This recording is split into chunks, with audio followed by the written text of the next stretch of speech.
Hello and welcome to the Bestseller Experiment, where we continue to discover what makes a bestseller and inspire you to start, finish and publish your book. I'm Mark Stay.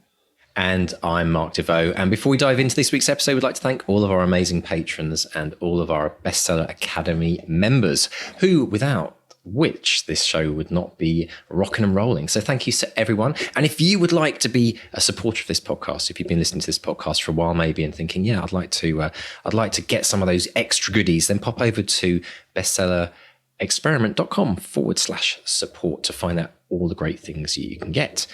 Mr. Stay, how are you doing, sir? I'm good, man. I'm good. Had a really good bookshop event at the Little Green Bookshop in Herne Bay last week, which was brilliant. I was there with FMA Dixon, Malcolm Dixon, who's been on the show before. He did that wonderful little book, The Little House on Everywhere Street. And we were doing this thing about, because we were together at an event at Faversham in February, where his book had just come out. We were in sort of promo mode then. And here we are about 6 months later, and we did a thing about, you know, the honest, full true story of what it is to be a published author, and really good. Full house, standing room only. It was really, really good. So thanks to everyone who came to that, and thanks to the Little Green Bookshop for organising that. That was really good fun. So it's good. I'm basically going on tour, mate. So there was that. There's a thing I would have just done by the time this comes out, so you'd have missed that. But I'm doing another thing. Me and David Lee Stone, you remember David Lee Stone came on the podcast, fantastic episode. We're doing a signing at Waterstones at Westwood Cross in Thanet on Saturday, 27th of August, 12 till 2. And then the crowning glory, Mr. D, is our live show. We're going to have a live show, which is going to be Wednesday, 31st of August, 6:30 UK time at Waterstones in Canterbury. We're going to be joined by Rowan Coleman, Pernille Hughes, Nadine, Matheson, Julie Wassmer.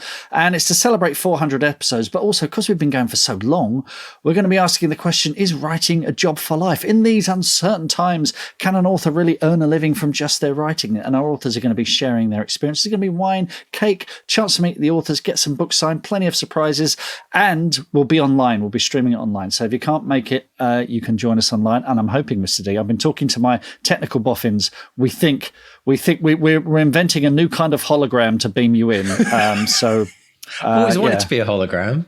Yeah, help me, Obi-Wan Kenobi. Do you know what would be nice? I haven't been in a Waterstones for many years, so to be virtually appearing on a wall at the back of Waterstones they're from would be absolutely brilliant.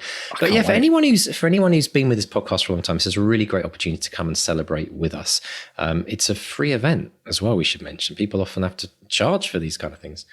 Well, it's free online. If you come on the night, it's a £5. But the £5 is redeemable against any books you buy in the evening. So essentially, it's sort of free. Also, they offer free tickets to students, and I'm not sure how closely they check that. So, you know.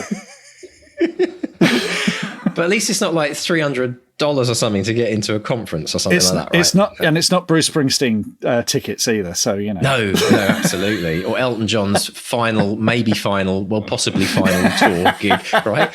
But which is kind of bonkers. My daughter actually bought tickets for an Elton John gig in here in Vancouver for about $90, which is, you know, pricey for a student, but she can't go because she's not actually in the country. But now the tickets are being sold online for like $500 because they're completely sold out, and she's thinking this is bonkers, absolute bonkers. So anyway, we're obviously missing a trick there, Mr. Stay.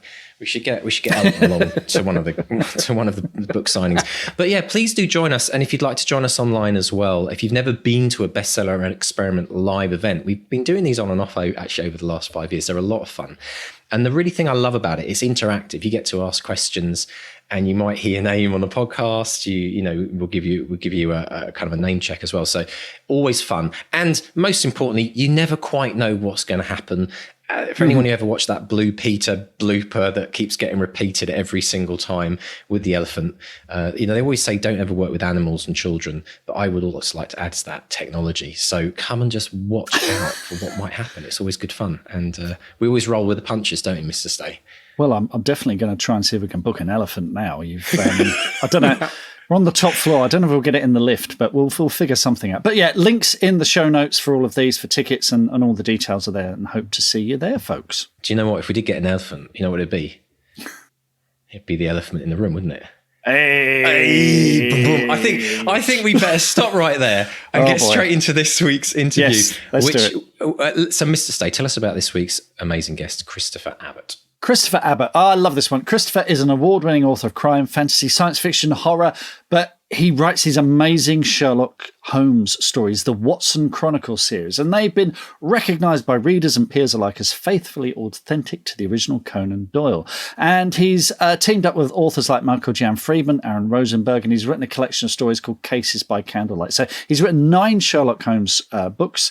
He's got Midnight Fire in June, and then Cases by Candlelight, a collection of Sherlock stories this August 2022. So we discuss writing as a superfan, how to seed the clues in a mystery, and the challenges of writing a 19th century character for 21st century readers. Oh, very exciting. Let's dive in and listen to Mark chatting with Christopher Abbott. Christopher Abbott, welcome to the Bestseller Experiment. How are you today? I'm very well, thank you. And it's a pleasure to be here. It's our absolute pleasure as well. And we're here to talk about one, you've got a new collection of short stories, Cases by Candlelight, which is the latest in your Sherlock Holmes series. But also there's a fascinating backstory to how you got there and the books that you've written in the run-up to that. But let's start with the Sherlock books, because I think, like me, you were a big Jeremy Brett fan back in the day. So is that where it all started for you? Yeah, definitely. Jeremy Brett's interpretation of Sherlock Holmes was key to the design of my work. And David Burke and Edward Hardwicke's Watson. Sorry. I think when I first started watching them, I hadn't really read that many of the stories. So my view of it was very different because, of course, it's one man's interpretation of another man's writing. So, and then I came along and decided to write, but I was writing for the idea that I was writing for Jeremy Brett rather than the original Sherlock Holmes. So my interpretation is Jeremy Brett's interpretation, if you understand. So yeah, it got a little, and now I can't do anything but when I write my dialogue and I read it back, I have to hear Jeremy saying it. Right. And if it doesn't feel that that's working, then I have to tweak it and so on. But yes, I think originally I was very much into crime fiction, and I had a sort of two genres really. I was very much into fantasy, science fiction on one hand, and then on the other, crime. And I always had the idea or design that I would try and write my own murder mystery. But I used to watch the Jeremy Brett Granada TV series. I also was a huge fan, and still am a huge fan of David Suchet's Poirot. Mm-hmm. So I think ultimately my step into that world was a mixture of both of those characters. I wanted to kind of have the brains of Sherlock Holmes and the physicality of Sherlock Holmes, but I also wanted to have the brains of Poirot and somehow come up with a character that matched that. And that was early on, but really with the Holmes stuff, I've tried to keep it as true to that Granada TV series. So I've denied Watson a wife and, had him living there and not gone down some of some of Conan Doyle's paths that he had laid out. I also have looked at characters from the TV show, Lestrade, Bradstreet, and even my latest book, which I'm just about to publish, Midnight Fire, has Inspector Baines. And some of those characters, of course, were changed on screen to match the actors who played them. And so therefore I'm writing for those actors too. So it's an interesting dichotomy between the original Sherlock Holmes, trying to be as traditional with your Sherlock Holmes story as possible to capture the vast majority of the Holmes fans who prefer a more traditional take, but also trying to weave in there a little bit of my own take. To give it a little bit of dynamic, Yes, let's pick that apart. Let's dig a little deeper with that because it's fascinating that you're basing it on the TV that was based on the books, but of course that TV was one of the first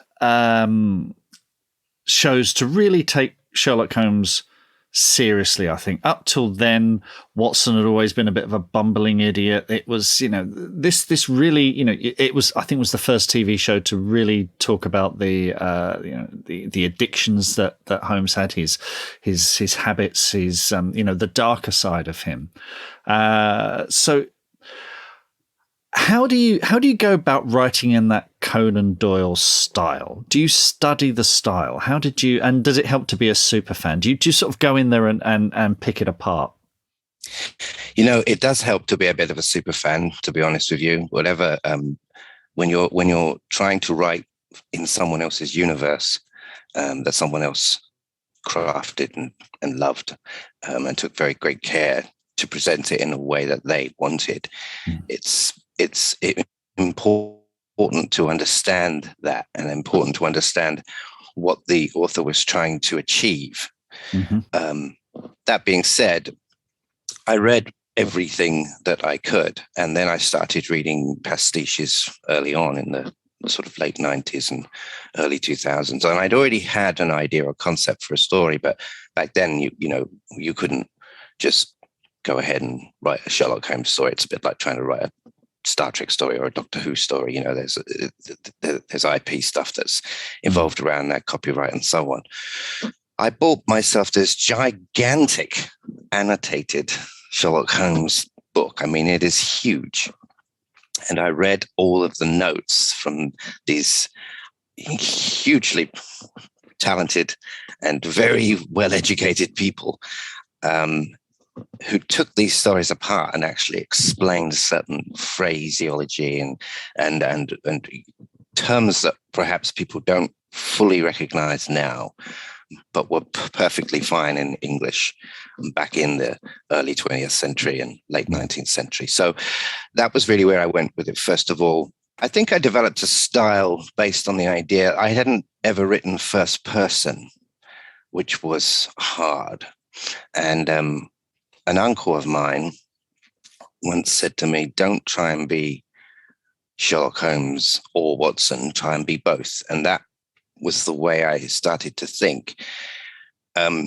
You probably know this. When you get into writing your characters, you start thinking like these characters.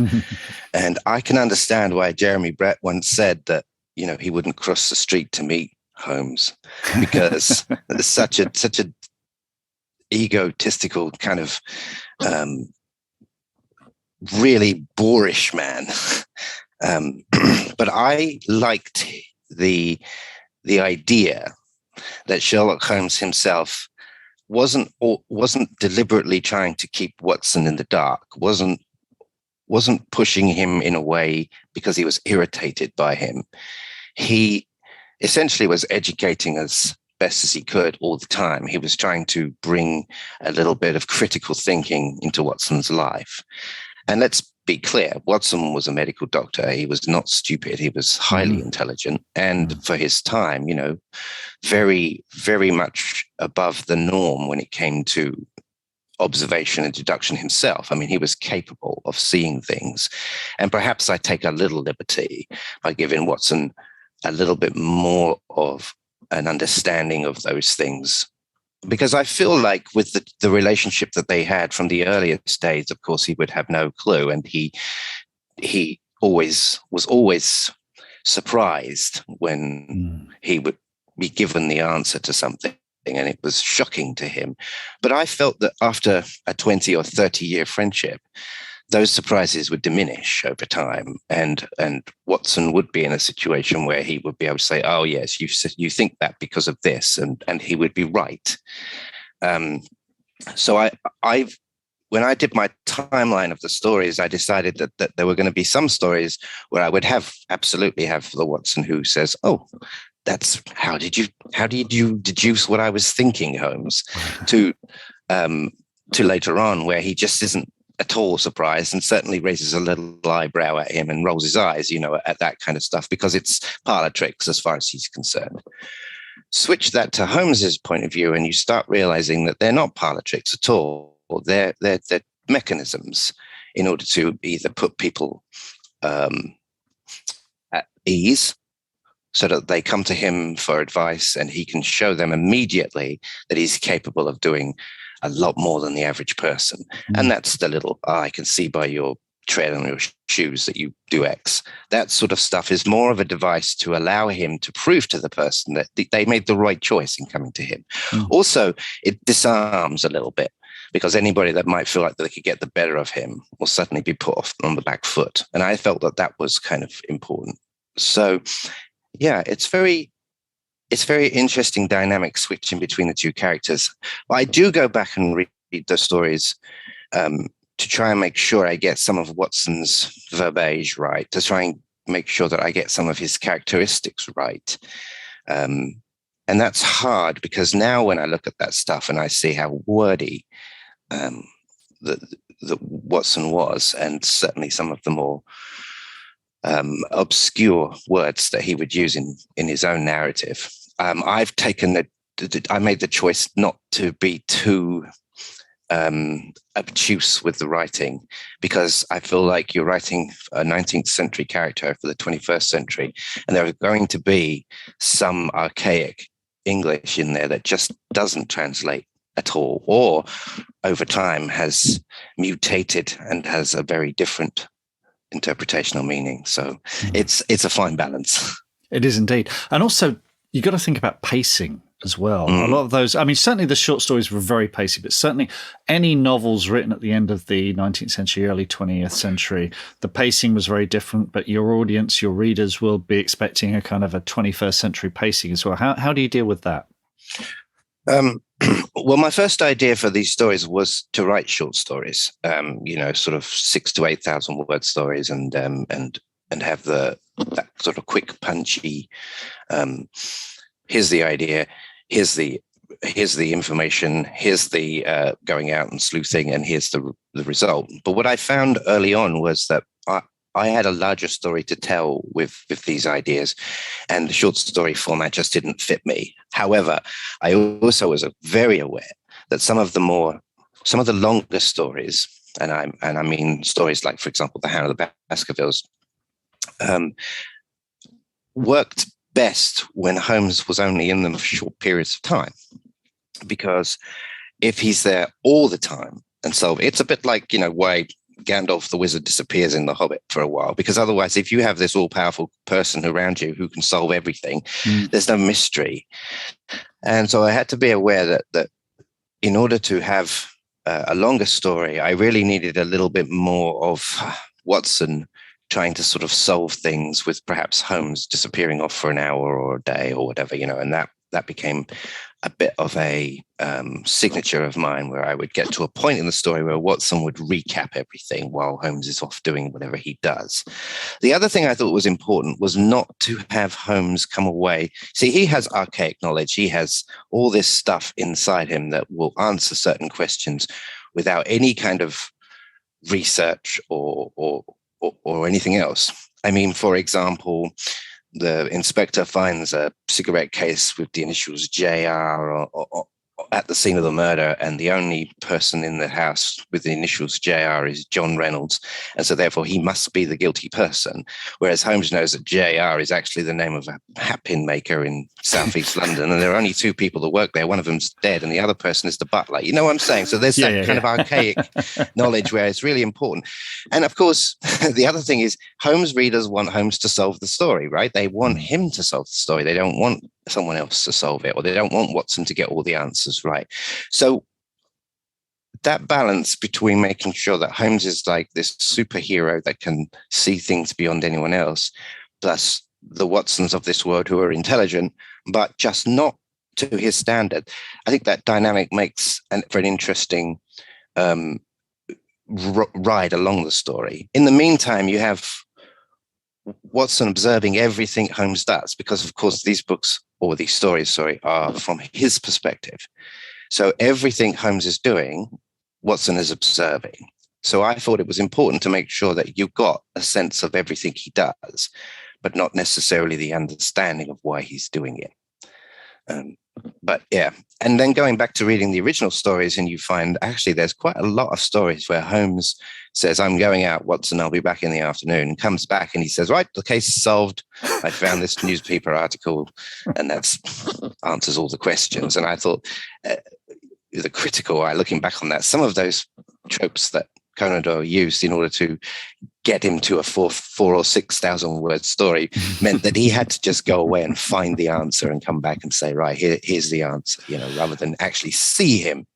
And so that's why when I pulled out my stories and outlined them and plotted them out, I thought I have to have Holmes physically showing Watson everything. That he can't just go away and come back. Yeah, he can get a telegram with some information and so on, but I need Watson to see everything. and when he does, he just puts the wrong emphasis on certain things. But then when you get the denouement, when you get the solution at the end, everything is there. Watson saw everything. And so therefore you see everything. Because I think that Watson is our eye in. He is us. Absolutely, he's the audience. He's the one saying, What are you seeing, Holmes? What does that mean to you? When you mentioned earlier mechanisms, and so many of these stories are like the Swiss watch. They're so finely constructed. How are you constructing the stories yourself? Are you doing that thing of working backwards, or are you discovering it as you go? Are you very methodical with these kind of mechanisms? I am methodical because I think that the hardest thing sometimes is to make sure that you tie up all the loose ends. But if you're not really aware of exactly where you're going to go with the story, if you're not aware of what plot lines you're going to put in, it's very hard or very easy to make the mistake of giving an answer, but forgetting that you'd put X in the beginning and then you never mention it again. When I first started writing stories, certainly murder mysteries, I had a process and it was very simple. I would write a prologue or an introduction, and then I would write to around 50,000 words. Then I would stop and then I would write the ending. Right. And then I would bridge between that 50,000 word point to the end point, and then I would have an 85,000 word book, but I would definitely have a beginning, middle, and end, and I knew my bridging. The other thing I would do is I would then go back chapter by chapter and seed at least 2 or 3 things in each chapter. In fact, in Sir Lawrence Dies, I put one in the first page you see, which is out of context, means nothing, but in context with the ending means everything. And I think that that's important, because one of the things I always wanted or always felt was important was, well, as an author, you don't want anyone to solve your story. Otherwise, they get to the end and say, well, yeah, that was obvious. Yeah. Or, oh, I don't need to read the ending now. I know what's going to happen. But equally, you do want to give them the mechanism to be able to try and solve it. So when you're writing a large series of books, they're all independent stories, so no one Sherlock Holmes book needs to be read before another. There might be an odd cast member that I've put in that might reappear at some point, because I've kind of introduced some of my own inspectors, some of my own people that help Holmes and so on. But I did want it to be solvable for some. But what I thought, which was the hardest thing to do, was I would like it solvable, but that they wouldn't really solve it because the context for the information wouldn't be of any use to them. But the second time they read the book, knowing the end, they would be able to spot all of the little clues that I had laid out. And hopefully that would be, the second read would be, I see now, why Watson said that, or I see why Holmes said, you might think that, and just phrasing and wording. But I'm very lucky. I have a good support team of beta readers who are all massive Holmes fans. Right. And in fact, a couple of them are, New York Times bestselling authors themselves. So that's always handy. Yes. And I send them off to them, prior to publishing and get their feedback. And I usually get some very helpful notes from a few people. And that helps me to tighten it a little bit. Now you have this sort of methodology, and you're 8-9 books into the series. Yeah. Does it get any easier? Yeah, it does. I think the hardest part is coming up with a plot line that you haven't used. 2 or 3 books in, that's easy. 4 books in, it's not too bad. I've just finished the 7th, 2, 3, 4, 5, 6, 8th, sorry, the 8th book, which when I look back at all my plot lines, what I did was I have a sheet here, which I have the chronology of the stories, so I know when they are, it's set. And then I also have a note on the plot, which is the basic plot line, and also whether it was male or female who did it, because I don't want to keep repeating certain things. You can repeat stuff with Holmes, because I always think that people say, Holmes's overuse of this is annoying, but it's not. It's part of his technique. It's part of his process. So he will say things that are repetitive. He will say, you see everything, but you fail to observe. Mm-hmm. But what I do is I try and sneak it in a little differently. I try and have Watson say, how many times have I heard you see everything, but you fail to observe? So I try and put a different spin on it. But I do have this sort of, I do get careful with the plot lines, because really, when you come to it, murder mystery doesn't always have to have a murder in it. But, if you're going to have a murder mystery, you've got to be clever with how they're murdered. You can only do so many suicides that were murders that were suicides. You can only do so many thefts of royal jewels, so there's a real fine line.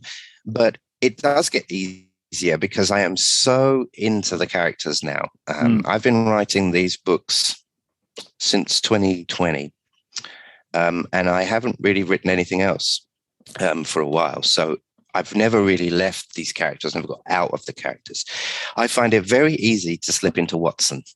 Very, very easy. I find it sometimes a little difficult to make Holmes a little bit more dynamic and different in this story. Right. And usually for me, when I'm writing the first chapter, that's how I know how my Holmes is going to be in that book. Right. Sometimes he can be grumpy, sometimes he can be ecstatic, and that gives me the feel of the book. So right. Broken Glass, for example, was a story where they were on holiday, and Holmes was miserable because Watson had dragged him out of London to this place in the country, and he was just miserable. And then suddenly a murder is appearing, and he's all for it, and that kind of gives him his elated moment. And Watson just sighs and says, "Okay, I'll tag along then," and we get that story.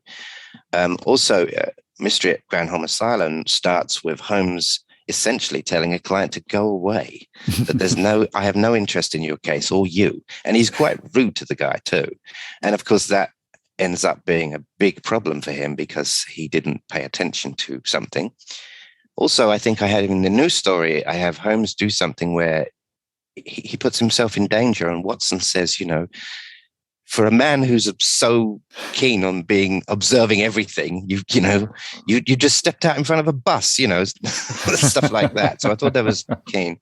But no, it does get easier, and it's important to make sure that you review your stuff to make sure that you're not accidentally repeating. Wonderful stuff. Let's start back. Let's go back to where it all started for you. And as far as I can see, your first full-length novel was Sir Lawrence Dies in 2013. Right. Is that correct? How did you come around to that? And tell us more about that and how did you get to that? I think that story, or that book, was the longest book I ever wrote because it was the first one, and I'd been writing at it for years. I think I started it in 2008. Right. And what I did was I'd been watching the Poirot series more. So the Sir Lawrence Dies book really was my own invention, my own character, my own sleuth. And again, I wanted elements of Holmes, but I also wanted elements of Poirot. And I have to admit that he's much more of a Poirot-esque figure than a Holmesian figure, because he's a psychologist, but he's also a brain box, and he's capable of putting connections together. He's also very irritating and a little full of himself, and not really likable as a man, even though he has a passion for the truth. he's not really that bothered about how he gets there in some regards. He will not be nice to people, and mollycoddle or anything like that. But what I did with that story was I wrote the dialogue for certain scenes first, because I didn't really know at that point how to construct a book. I wasn't sure what to do. So I thought, I'm going to have the first scene where, with Sir Lawrence Gregson, I don't think it's giving anything away to say he dies, because it's called Sir Lawrence dies. But, and I had this psychologist, and then I had the inspector, my chief inspector Jap, Henry Drake, and the two of them having met before. And so they knew each other. Now, the reason I did this was because I didn't want to tell a backstory too much. I wanted to sort of have them, remember me from that? Oh, yeah, that's nice. And so I had them too. And what I had was I had dialogue, and I had a friend of mine. We worked together where I would do the dialogue for one guy and he would do the dialogue for the other. And he helped tweak it, and we worked together on that to make sure that they sounded like two different people first of all. Right. And secondly, my guy was Dutch and my friend speaks Dutch. So he was able to give me some of the nuance of how a Dutch person would say things when they're translating to English, which helped develop that character. But it took me 9 years. And then I moved to America in 2010. And there was a period of time after my first visa, I was changing to a permanent residence card. And there was, I think, a 30-day or even 60-day period of time where I was legally not allowed to work until those visas. And so I thought, well, what am I going to do? And so I decided to, there's that book I've been doing. I'm going to finish it. And I did. But by then, I think I'd read a lot more and realized a lot more about writing rather than reading fiction. And I thought, okay, so I got a book on how to write a crime novel or something, Right. And it really was helpful. I mean, it was a how-to. I also bought a book of how to write a novel for dummies, which they had brought out at the time. And that was very helpful too. So that's how I really did it. I think really as a test to prove to myself I had the capacity to actually see it through. I think so many people start writing and then they just sort of tail off and think, I don't know how to do this. So. And tell us about Progenitor, which I think is the last book you wrote before you started the Sherlock books. Is that right? That's right. Yeah. Progenitor was a story I wrote for Crazy 8 Press. Crazy 8 Press is a conglomerate. I don't know, a group of authors that came together to create this sort of happy place where they could publish their works. And all of these authors are, science fiction, Star Trek authors, and IP authors, if you like. And I had met Mike Jan Friedman at a convention because the Songs of the Siren book, essentially, I got a forward from that from an actress called Chase Masterson, who was in Star Trek Deep Space Nine. I'd met her. I did a little work for her charity stuff.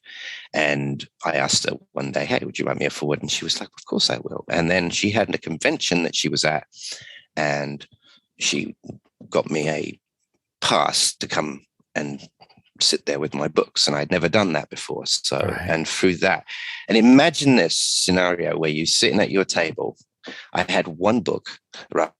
So I had boxes of them and I laid them all out on my table and then this person sits next to me. It's Mike Jan Friedman with 50 books next to me. And that's how I got involved with Crazy 8. So Progenitor itself was really a story that I had in mind. Again, a sci-fi story with a little bit of a horror twist, but also period. I like periods, though. I wanted it set in the 1930s, 1940s period. And the idea again of this catastrophic event on the earth that happens and these people have to kind of resolve it. But it's more about people, more about the interactions, more about the evil in the world that is not necessarily the monsters on the outside, but the actual monsters on the inside, the people you think are going to help and save you, the scientists and so on. And sort of and also good intentions that turn terribly bad, that the people who who come up with these ideas to save mankind. It's that whole old adage, isn't it? Look, I might have to kill 1,000 people, but I'll save 1,000,000. And that mentality. So that's where that story came from. And Crazy 8 Press published that themselves, which was really cool. Excellent stuff. What's coming next from you, Christopher? I have 2 books coming out this year so far. I actually have 4 books this year coming out, but they're all the Holmes stories because that's what I'm working on right now. Midnight Fire comes out in June. That's just another one of the Watson Chronicles. And then in August, I have a Watson Chronicle book, but I also have 2 other authors, Aaron Rosenberg and Michael Jan Friedman, who have written stories for that, Sherlock Holmes stories, traditional based ones. So that will be published as a 3-man team book. My first, if you like, Holmes anthology with other authors. And then I have another Holmes book coming out in September, and then I'll have one coming out in December. So that's this year. Wonderful stuff. Christopher, thank you so much for speaking to us today. An amazing series out there, folks. If you're a Sherlock fan, go grab them right now. And thank you so much for speaking to us, and hope to speak to you again soon. Oh, lovely. Thank you so much for having me on.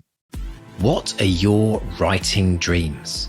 Finishing that book, quitting the day job, becoming a best-selling author?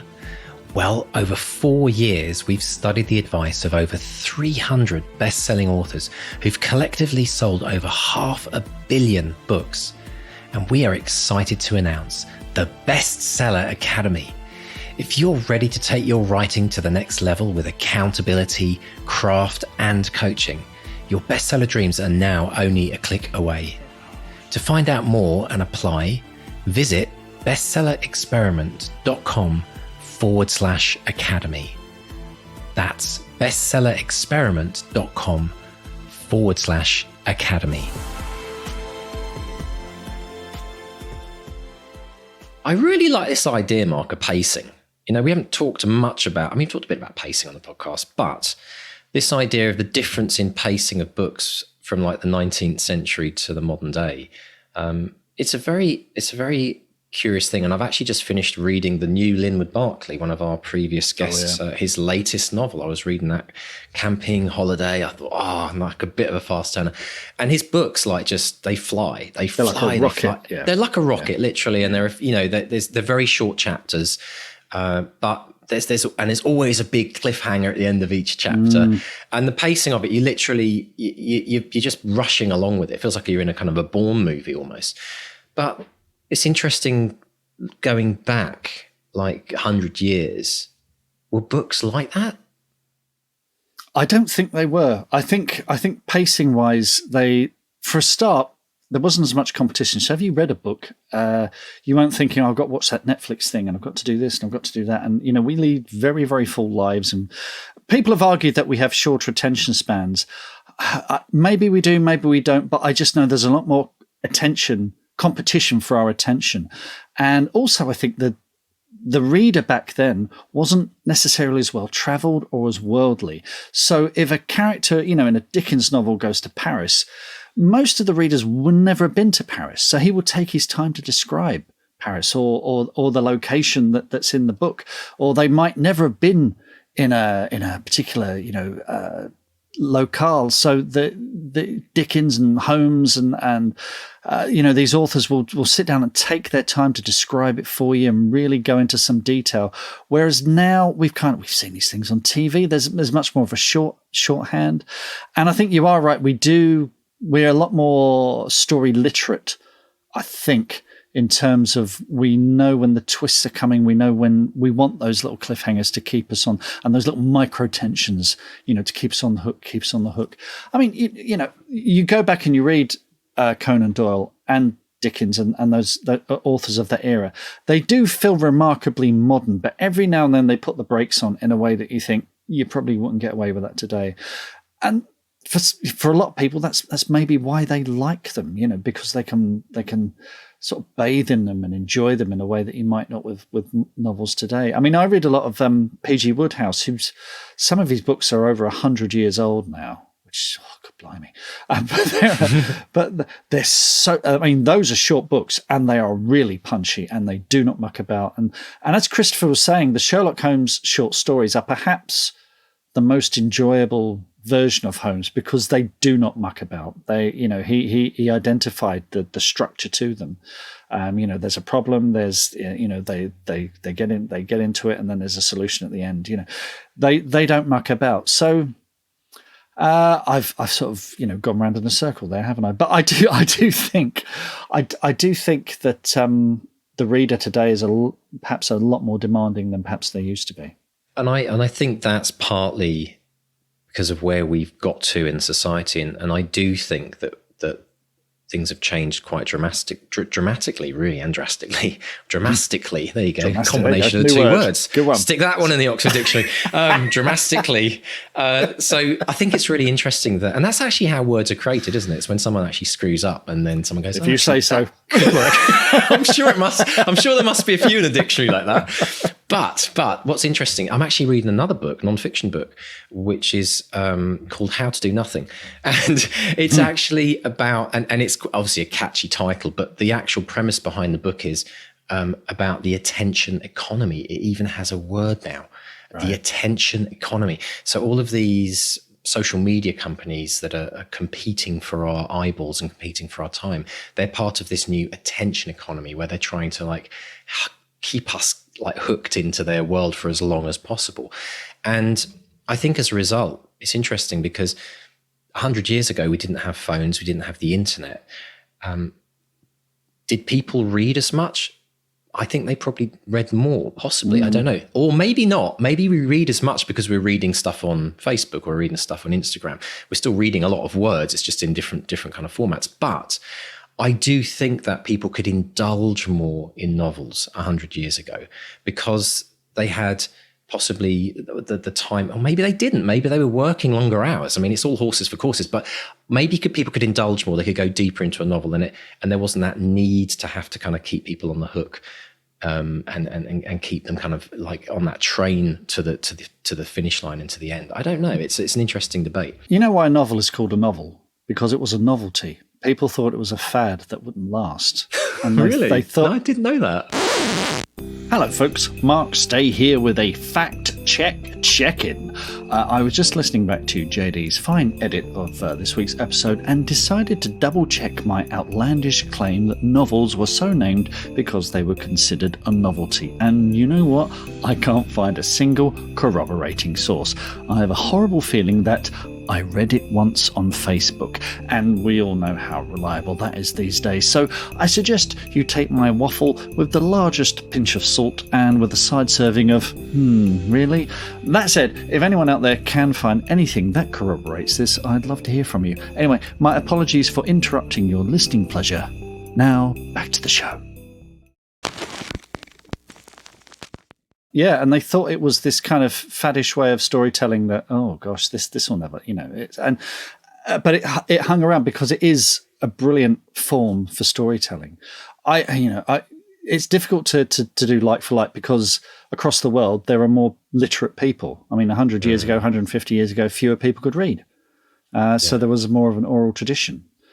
So there was a lot less people on the planet as well. I mean, if you think about people thinking about, writing's only going to get harder, there's going to be more writers. Well, actually, in 10, 20, 30 years, there's going to be a lot more readers as well because of, how everything's changing. I mean, it's such a massively complex model, but I do think that times have changed. And one of the things that comes up with the attention economy is that people generally, we do have a shorter span of attention. In fact, there was one experiment that people did which showed that we actually have a shorter attention span than a goldfish apparently now on average, which is kind of amazing. 6 seconds or something goldfish has. But it makes me wonder that if you're actually sitting down to write a book or sitting down to read a book, when you're writing a book, there's so many more distractions, attention, ping, my phone's gone. But when you're reading a book as well, new readers, they need to be eased into this idea of being able to indulge themselves in a book, maybe. I don't know. It's all out there for debate and discussion, but I'm just curious if you have any views on this listening, as readers. I want to hear what you think about this idea of attention economy and how it changes the way you write potentially. Sorry, Mike, you were saying. I definitely. And no, I'd love to hear what people think, particularly across the age spectrum. Because when I was from my sort of teenage years to my early 20s, I devoured books. I was like Pac-Man with books. Yeah, blah, blah, blah, blah. Now, for a novel, I need to put aside some time. Now, part of that is because I'm writing the blooming things. And when I'm not writing them, I'm editing other people's or doing, looking at other people's writing. So those writing cogs are busy elsewhere. So if I want to read a novel, I tend to need to put the weekend aside, and just think, okay, I'm going to focus on this and nothing else. So it becomes a deliberate act to read that book in a way and to focus on it and to read it properly and not to skim through it. I mean, a lot of the books I read there's a reason I reread Hitchhikers and Stainless Steel Rat and Terry Pratchett over and over again. It's because I used to read them so fast and you'd always miss stuff, Skim through it. There's that as well. Yeah. There are some people right now laughing at this discussion. The thought of reading a book in a weekend for some people. I was the guy that would take me months to read a book. Or would be the person, and okay, I know there's a lot of us out here, by the way, who has the 20 books piled up on their bedside table. And whenever they go on holiday, they don't bring, they don't bring one book. They bring like 3 or 4 books, and they're kind of jumping. And do you know what? One thing I've learned is that if you recognize that in yourself as a reader, you're probably going to also have that problem as a writer, because you're going to want to start different stories. So just for people to kind of like tune into that, if you find that you jump around with books, you're also probably a writer that jumps around with different stories and gets drawn to something new. And it's a discipline that you have to kind of sometimes pull back and say, no, let's just finish that first book and then treat myself to the second book. The last holiday that Claire and I went on together before we had kids, I read something like 22 books. A lot of them. How long did you go away for? It's a fortnight. A lot of them were very short. 22 books in a fortnight? Are you serious? Yeah. That's crazy. But I just sat by the pool. Reading. Since then, blissful days, Mark. Blissful days. I mean, we had kids. We had kids. Game over, man. BK, right? BC, before children. Days were different, weren't they? Oh, yeah. That's amazing. 22 books. Some people haven't read that many books in their lifetime. Yeah. Love it. But it's very interesting. I got friends on Facebook who are, Goodreads kind of reviewers, and they're already on book 60 or 70 of this year alone. It's crazy. So, it's crazy. Anyway, each their own. Run your own race, everyone. Absolutely, yeah. Well, even if you just get to finish one book a year, that's more than a lot of people do. And some people, we're in the summer right now, and in North America, the UK, it's that kind of year when a lot of people get the opportunity just to kind of down tools. And for some people, reading a novel is a luxury. Because, they might, a lot of the time I'm reading nonfiction, it's work related or development related, whatever. But picking up a book and just taking it away can be the biggest guilty pleasure for some people. So if that's you and you get to enjoy it, then love it, enjoy it. The other thing one of the other things that Christopher said, which was really fascinating, was this idea, and I've not heard this before, was this idea of writing to 50,000 words and then writing the ending. Oh, yeah. And then going back and like working your way to that. And I quite like that idea. I think it's brilliant. I think it's a great idea. And what was it he said? I knew my bridging, so he goes back chapter by chapter. He seeds little clues. I mean, it's we heard, I forget who told us now, but someone was telling us that, Agatha Christie used to get to the final chapter and she'd stop and go back and do that. But, yeah, I think it's a great tip, absolutely great tip, particularly for a whodunit. And if you've done it as often as you can, as you have, as Christopher has, then he's got it down to a fine art. So, if you're a thriller writer, give it a go. Let us know how that goes. I'd be fascinated. Yeah, and also for people who've been resistant to writing the ending before they start writing the book, which I still think is one of the best ways to go. I like to get the idea of getting the GPS kind of coordinates like locked in, so you know exactly where you're heading, and then you can work out all the detours and the roadblocks and the punctures along the way. But I think for people that are resistant to that, actually really picking any point during the novel and saying, okay, I've got far enough in now that I think I might know the ending. And also here's the other thing that people forget is that just because you've written the ending doesn't mean you can't then change it again. So, if you got to 25,000 words and you thought, I think I might know the ending, I'm going to write it. Well, see if it then turns out that that's what you want to do, because you can still change it again. But having some kind of place to aim for, I think, is really essential, because if you don't, the opposite's true, where you just keep writing and writing and writing. And what a lot of people are doing, by the way, if you're up to 250,000 words in a novel, it's probably because you haven't found your ending yet and you're just searching for it and you keep writing to get to it. So just by putting a stake in the ground gives you more direction and gives you somewhere to aim for and gives you hope that you're actually going to finish that book. We talk about this stuff on the Academy all the time, folks. Central dramatic arguments, thesis, antithesis, synthesis, endings, all good stuff. It's all happening over there. We go into this. We talk about this a lot. Actually, on that note, Mark, so we should mention and remind people that if this is the kind of coaching that people want to get into, then the Academy is going to be opening up again in September. So pop over to the website to get on the wait list to find out more, academy.bestsellerexperiment.com. Now, the other thing that I found interesting, Mark, is, again, a word you don't often hear an author say. It gets easier. It gets easier the more you write. I mean, really, that's a rarity that we've heard. People often say it never gets easier, or it sometimes gets harder because it's that second, second novel or second album, as we like to joke. But it's lovely to hear those words. It does get easier the more practice, the more you refine your process as a writer. And Christopher's living proof of that. I think the other thing is Christopher is approaching someone else's character. So this is about writing in someone else's IP. And what he did initially was a lot of really good groundwork and research. He talked about getting that annotated Sherlock Holmes, which is kind of like going through a series Bible of, if you were to write on a TV show or a comic book or what have you, you're often given a series Bible and, here's the history of the character. So you're wading into someone else's stories and characters and situations. And he did that to the point where he has total understanding of the character and a particular take on the character. And this is what I love, the fact that he used the Jeremy Brett TV show as a jumping off point, because he knows as a fan, there's a whole raft of Sherlock Holmes fans who Jeremy Brett is their Sherlock Holmes. And there'll be very passionate sector of Holmes readers who love that take and will want more. So he's gone, right, I'm going to go for these people. I'm going to go through the series Bible. I'm going to understand this world as much as anyone can. And so, that's a lot of hard work. So once you've done all that, yeah, actually, writing a series character like Holmes will seem relatively easy. And I think as well, the other thing Christopher's done that's so clever is he talked about the many moods of Holmes. So, he uses that very often as a jumping off point. So he might be grumpy, he might be ecstatic, he might be irritable.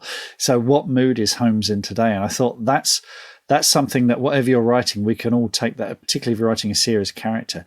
How do they start at the beginning? What kind of mood are they in? Which I thought was really cool. So yeah, it's I suspect it's it's not easy peasy lemon squeezy, but having done all that groundwork has really done a lot for Christopher, and in that kind of world building and character building. Yeah, and I think it's important for new authors to remember that it's always going to be the hardest at the very beginning. Because as an author, you're not just discovering your voice. You're not just trying to work on your craft, but we're also trying to all work out, the processes of being an author, the things that work for us. We obviously, people listen to this podcast, they pick up tips, they try things out. Some of them work for them, some of them don't, because we're all unique individuals. And it's about recognizing that there are certain things that will work for you that might not work for others, and vice versa. So part of the discovery of being a brilliant author is not just about becoming that brilliant writer or a better writer than we were yesterday, but it's also about working out your routines, working out your weaknesses, working out your habits, working out the voice in your head that's blocking you from moving forward. We all have to kind of spend time breaking through, if you like, leveling up, working through those things. Which we obviously spend a lot of time with people in the Academy working on for that very reason, because we recognize how important that is to the success of an author. But at the same time, it gets easier the more you discover about yourself. And you only can discover that by going through the process, by writing and like learning what works for you, because your manual, if you like, is going to always be completely different from the writer sitting next to you. But I love it. And the other thing that I found interesting, again, a comment that I hadn't heard, or a quote I hadn't heard on a podcast before, is this idea about IP authors.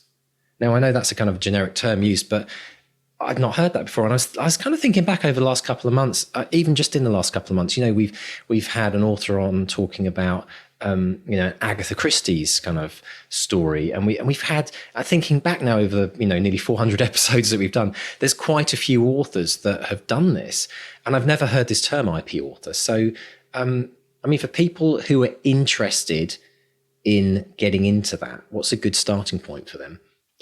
Well, we've got 2 episodes I'll direct people to. We interviewed Cavan Scott, who writes a lot in the Star Wars universe and some Marvel stuff as well, and also James Swallow, who's written Star Trek tie-ins. So I think we did a deep dive with James as well. So I'll put links in the show notes to those.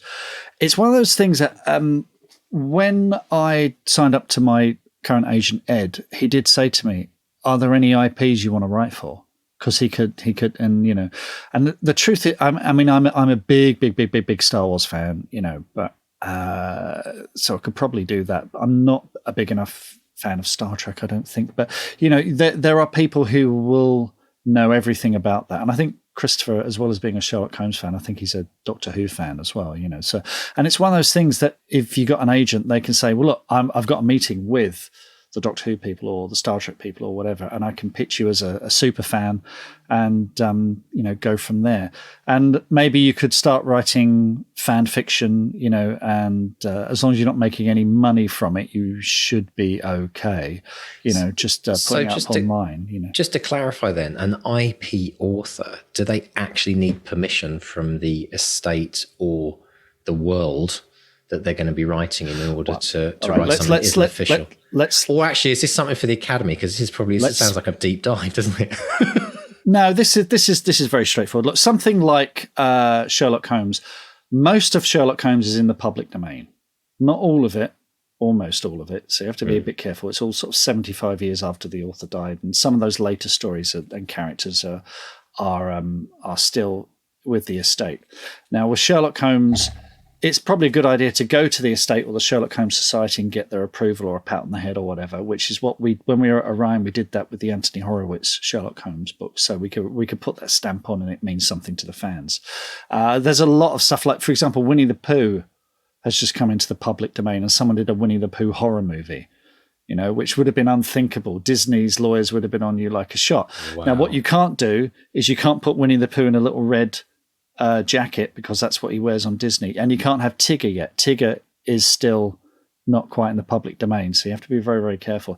If you want to go back even further, then there are, the Jane Austen characters are long in public domain, so that's how you can do Pride and Prejudice and zombies and stuff like that. So that's stuff that's in the public domain where you can take it on. H.G. Wells' War of the Worlds is in public domain, so you can. I know, we've had Mark Hood, Hood's book, friend of the podcast, has written sequels. Yep, War of the Worlds. So he can do that. So that's public domain stuff. Where you're talking about stuff that's licensed and copyrighted and trademarked, Star Trek, Star Wars, Doctor Who, all that sort of thing, that will be heavily policed, and you can't just publish those willy-nilly. But you can pitch yourself as a writer for those series. It helps if you have an agent. You could do fan fiction, so long as you're not making any money from it, you should be right. It's still a bit dicey, but so there is that as well. So there's kind of 2 sides to that. But yeah, if you've got something that's in the public domain, fill your boots. Fascinating. Wow. What a great place for authors to start, I think, as well, who are, if you're listening to this podcast, you've been thinking about writing a book, thinking of starting a book, and you just haven't had that right idea, maybe it's time to start thinking about some of the things you absolutely love. Because the thing that I found about Christopher is you could tell he was so incredibly passionate about the Sherlock Holmes world. And I think that's almost a prerequisite. Yeah. You've got to absolutely be an uber fan of that world before you start writing about it. So fan. It's a great place. It's a great place to start, folks. If you're struggling, make that your first book. I mean, why not? Work for Christopher. Brilliant stuff. Well, thank you so much, Christopher, for your time on the show. It's absolutely brilliant, and we look forward as well to maybe having some more IP authors on the show as well, because it's kind of fun to kind of like delve into those worlds. So, Mark, what is happening on social media this week? All sorts of good stuff. Well, look, our friend Andrew Chapman, he wrote a book in the day, The Mask Collector. I've got my copy of The Mask Collector. Here it is. Yeah. Wow. 24 hours. That came out of him. that came out of us almost just some crazy off the cuff comment on this podcast, and you're now holding the book in your hand that came from that concept. That was brilliant. Well done, Andrew. So how's the launch gone? Do you know? It's gone really well. He's done some amazing stuff. Like he's done an interview on YouTube with the masked killer. It's really disturbing, but yeah, it's gone really, really well. I think he's getting great reviews. I'm going to try. This is one of those books I'm going to try and find time to read it. The irony is, it'll probably take me longer to read it than it took him to write it, which might be a first. But yes, congratulations, Andrew. Mask Collector is out there. Huge congrats on that. Yes, other bits of social media. Oh, there's all sorts to pick from. Where should we go? Where should we go? Oh, now you remember we talked last week with oh gosh, I've forgotten the name of the author. We were talking about Lisa Reagan, and we were talking about the fact that she had that thermometer with the word count on it. Yes, do you remember that? I do remember. Well, one of our listeners has done it. Kate Baker, she's gone. I scurried off to find some version of a Target thermometer that I could colour in, and she's done it. You know, she split it in half. She's done it sort of 34,000 words in 1K chunks, and she marks them off as she goes. And she's doing the 200 word a day challenge as well. So she's already made a start on that.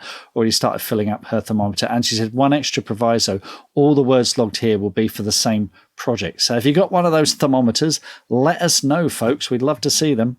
Brilliant. Yeah. Or any other tracking device. I'm interested in like physical or other tracking devices. That's my kind of geek out. Brilliant. And yes, now you remember on the Mike Shackle episode, you were talking about putting rubber to the road and taking off. Well, here's a weird thing. Over on Patreon, Trey Montague, she got in touch and she said, my plane touched down at the exact moment Mr. D was saying this great and inspiring interview would help writers put rubber to the road and take off. So it's inspired her. So she's, working on the next draft of her thing as well. So it's weird. Brilliant. The way, any other serendipitous little listening moments there, let us know about that. I love as well the fact that like Trey was listening to us on a plane. It's like a Bestseller experiment up in the air. I love it. Just because you never think about all these things, like where people are. I always loved with like some magazines, I think maybe Empire or Q, I think Q magazine did it, where they got listeners to send a photo of them holding the magazine, showing where they were listening to it. Maybe, Mark, as our kind of next fun campaign, we should get people to show us their phone and wherever they're listening, so send us a photo for the kind of socials of where you're listening. Where do you listen to the podcast? Is it at work? Is it in the air? Has anyone ever listened to us skydiving? Maybe. If you send us photos, we'd love to see where you're working, and maybe for the craziest and the bizarrest and the most brilliant, on top of Everest or something, we'll maybe hand out a few prizes as well. So send us in your photos of where do you listen to the podcast, within reason, obviously. Now. Finally, on this week's social media, I just want to give a shout out to Angela C. Nurse. Now, Angela has been a long-time supporter of the podcast over on Patreon and a member of the BXP group. She's had a tough old time of it recently. She had a hip replacement. I can talk. She's been talking about this publicly on social media. She's been very, very open about it. And this is not a fun thing, having your hip replaced. Now, what's the best way to support an author? Buy their blooming books. Now, Angela has written 2 novels in the Rowan McFarlane Detective Mysteries and a novella. So there's Jack in a Box, Sally in the Woods, and Discarded. If you're a fan of Marion Todd, L.J. Ross, Ellie Griffiths, Kate Ellis, go for it. Absolutely go for it. These are great, moody crime novels that you are absolutely fantastic reviews. So gobble them up. Angela, we hope you are fighting fit real soon, and our thoughts go out to you, and hopefully we'll see a bit of a spike in sales. So Jack in a Box, Sally in the Woods, I'll put a link in the show notes so you can find them. Brilliant. And those have got amazing covers. I was checking those out the other day, actually. Brilliant. And they look like proper, like the kind of books you'd see in Waterstones and in local supermarkets and grocery stores. Absolutely. Yeah. Angela's done a lot of it. I think she's on her third set of covers. She's not someone just to sit back and accept it as it is. She's done in the spirit of the bestseller experiment. She has experimented with different colors. So, yeah. Brilliant. And best of luck with that, Angela. And get well soon as well. And to everyone else out there that's struggling with any ailment or illness or difficulty, you know, our heart goes out to you as well. And, you know, hopefully you can get through it and, you know, feel good, feel better soon for sure. Absolutely. So, folks, if you want to get in touch, drop us a line. We're at bestsellerexperiment.com. There's a contact tab there. We're also on social media, Bestseller Experiment on Facebook and at BestsellerXP on Twitter and Instagram. And if you've been inspired by Christopher and the many authors we've had on the show, give us a rating or a review wherever you get your podcasts. Subscribe. Click that subscribe button. It makes all the difference. And a big thank you, as always, to our editors, Dave and JD. Absolutely. And just a couple of reminders, folks, if you would like to get the weekly newsletter from the Bestseller Experiment telling you all about exciting forthcoming news and also what you will get to learn about in this week's episode, pop over to the website, bestsellerexperiment.com, click on the newsletter tab. And whilst you're there, sign up for the 200-word challenge, or you can go to 200wordchallenge.com. Everyone is welcome. I think I upset a few people a couple of weeks ago, Mark, by saying that if you couldn't do 200 words a day, you shouldn't listen to the podcast. And of course, I was jesting and just kicking people up the butt who needed that. And therefore, if you're one of those people that does struggle with it, well, it's one of those things to try. We actually have a 7-day challenge, which we like people to start off with. So it's not about committing to 200 words for life. It's about just trying to start that process. So we wish everyone the best of luck with that as well. Yes, and just to say, we don't script these. With a lot of the waffle we come out, you know, I listen back to the edit. Did we really say that? So, you know, we don't. This is all hopping it on the wing. That's not even a phrase. Especially at the end of the show, anything we say in the last 10 minutes is cobblers. So it all goes to pot, doesn't it? It really does. But it's so hot here as well. I'm so hot. I'm sweating like a nun awaiting the results of a pregnancy test. It's so. The best thing about the end of the show, though, for everyone that makes it through to this part of the show, firstly, we salute you because we don't think anyone really does, which is why we start talking like this. But secondly, you get the best of the best, such as Mark's little joke there. Brilliant. I made that joke once on Facebook, and the comments afterwards were, "Is Claire pregnant?" I'm like, "No, it's just a joke. Is Claire pregnant? Is she pregnant?" No. No, and I've offended nuns as well. So I know, offended nuns, absolutely. But they'll forgive you, Mark. They'll forgive you. But the important thing to remember is stay to the end of the show, because we're always going to do some treats for you, some crazy treats like we're doing right now. We used to actually do these bloopers, didn't we? But now we don't even bother, because we just say, listen to the last 5 minutes of the podcast, because it's all there. It's all there. Keep it all in. Yeah. Absolutely. But listen, if you've made it this far, folks, if you've made it this far to the podcast, I would like to make a special request to all of you, because people that listen to this entire podcast in entirety have almost pre-selected themselves for the Bestseller Academy. If you are willing to stay with me and Mark for this long, then we'd like to invite you to apply for the Bestseller Academy. Now, it is coming up to the beginning of the academic year. The Academy opens a number of times throughout the year, but the beginning of September is always the biggest opening. And it's nice to kind of start, you might have kids going to school and you're thinking, what about my education? What am I doing to kind of promote my own kind of growth and well-being within writing? So if that interests you, if you'd like coaching every 2 weeks with me and Mark, and access to courses, access to an incredible community, the Academy is for you. So we'd like to invite you to come and apply. Just pop along to academy.bestsellerexperiment.com. And in a few weeks, we'll be doing kind of a special episode on the podcast, kind of talking a bit about what the Academy is, but also focusing on some of the great people that we've got in the Academy, what they've achieved, to kind of inspire you. But do get on the wait list, because there is limited space. So academy.bestsellerexperiment.com.